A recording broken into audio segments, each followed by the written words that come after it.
Lorsque nous avons décidé de construire ce bâtiment, c'était parce que nous étions éparpillés. Donc un nombre colossal d'heures de déplacement, de kilométrage, de temps perdu, etc.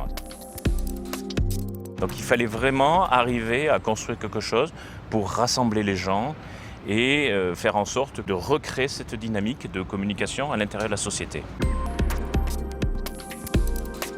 On s'est vraiment posé la question de quelle était la forme du bâtiment la plus adaptée. Et les exigences étaient tellement importantes, tous les services devant communiquer les uns avec les autres, qu'on a fini par opter par un bâtiment circulaire, parce que c'est ce qui pouvait créer à la fois des liens verticaux, ce qui est un petit peu la règle dans un bâtiment de bureau, mais aussi des liens horizontaux avec des parcours internes qui étaient destinés à rapprocher les personnes.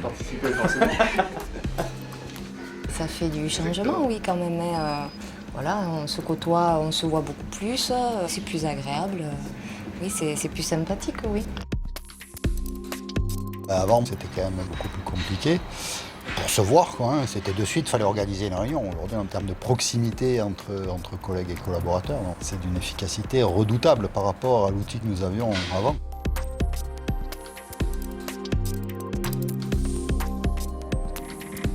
Il y avait un comité de projet, ensuite il y avait un comité de pilotage qui correspondait principalement, entre autres, aux membres du comité de direction et qui, pour valider les grandes phases du projet et avancer et puis faire tomber les barrières qui pouvaient se poser.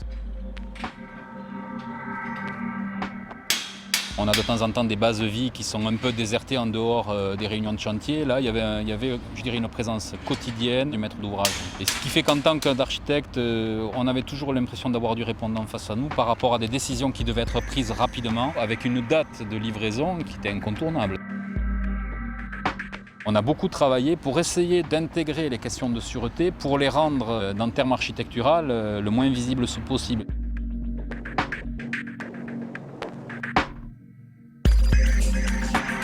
On voulait réintroduire l'esprit de la forêt qui préexistait sur la parcelle au début du projet.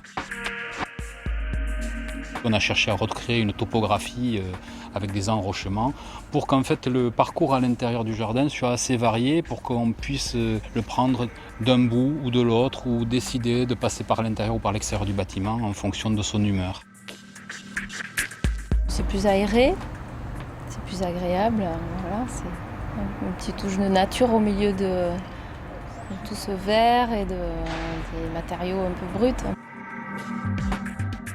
On a créé des espaces de travail non réservables. Et ça, on en a une vingtaine répartis dans le bâtiment, ce qui permet aux gens de prendre une réunion au pied levé, de se voir facilement, de ne pas être obligé d'attendre, de réserver, avoir une salle libre, etc. Tout ça participe au fait que c'est fluide.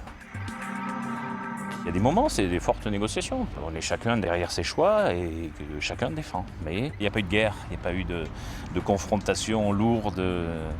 L'architecte n'est pas un ennemi.